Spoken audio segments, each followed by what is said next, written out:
Beaux Collins, 6'3", 195 pounds, wide receiver from St. John Bosco, same school as DJ Uyunglele. So that was kind of cool. It's kind of cool to get that that California pipeline in there as well. We've kind of been trying to reach into Texas and California here lately, and it seems like we've kind of broken through the door in California. So that's a good thing for sure. Looking at his film, I kind of I like his speed. He has good speed. He's a really smooth runner. So he doesn't look super fast, on tape because he just kind of glides. I think he looks a lot similar to E.J. Williams. People want to talk about how smooth he was in these games that he's been playing. I think that's a pretty good comparison for how he runs anyways. I like his awareness. I noticed in his film, he was really great at breaking off his route when he saw the quarterback was scrambling. He'd work back towards the quarterback, or he'd find the open space in the zone and just kind of sit there. It was something I really like to see from receivers when the quarterback's kind of in trouble. He bobbled one pass on his highlight reel. It would end up going for a touchdown anyways. He did maintain control and go for a touchdown. But other than that, his hands looked elite. I mean, the way he was making some catches, stretching back the other direction, full extension kind of catches. He looked fantastic to me. Now, I noticed him getting pretty wide open most of the time, whether it's behind the defense or the middle of the field. A lot of his catches were kind of unguarded catches. So I'd be interested to see how he catches the ball in traffic and how he makes the contested catches a little more. Because a lot of the film that I saw, at least, he was pretty open. The quarterback was doing a good job of getting the ball there to him. He's a great prospect. I'm looking forward to see what he can do. Now we go by Rivals ratings. He's a 4-star, high 4-star, almost a 5-star guy. Yeah.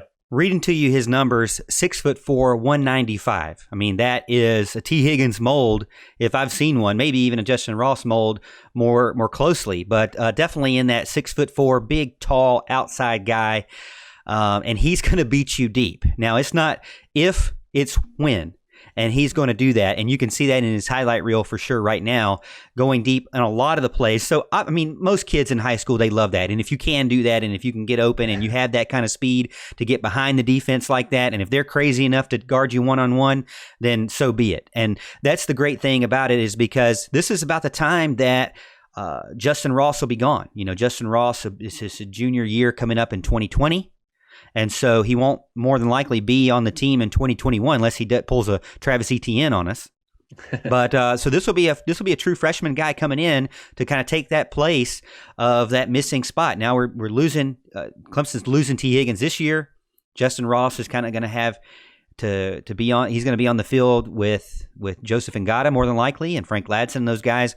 But next year, like I said, Beaux Collins will be likely one of the guys out there as that true freshman to kind of dominate. Again, like you said he had elite hands, and he made a great catch as you were saying that, which is really cool. But he's obviously familiar with the spread and familiar with the pistol, and that really there's just that read option. I mean, that's what you really want to see, or what really stood out to me is that he is playing in a system that Clemson is going to be running. So he's already getting that practice in running those types of routes and being in those types of formations. You see him playing in some slots, some double stacks, some far outside guy to the right, to the left. I mean, he can play all over the field in high school, and he can definitely get open. Like I said, if you look at that catch right there, he's not afraid to go across the middle of the field, which is something that Clemson needs to do more of, in my opinion. But he is a tall guy, so I don't expect him to be short middle of the field. He's probably going to be another deep middle of the field guy like a Higgins and a Ross. So keep that in mind. But he blocks for the running back, which Clemson coaches love to see. They don't want to see selfish wide receivers out there not blocking for the running backs. He also is really good at last-minute back shoulder catches in the end zone, which Clemson likes to do, more of a, kind of like an impromptu or off-the-hip kind of thing where it's not really planned. You just got to be looking. And he's familiar with that. He's also familiar with those wide receiver bubble screens, kind of like the Deion Kane and guys that were successful in that. And then you see highlight film of him in the scramble drill when the quarterback is getting pressured.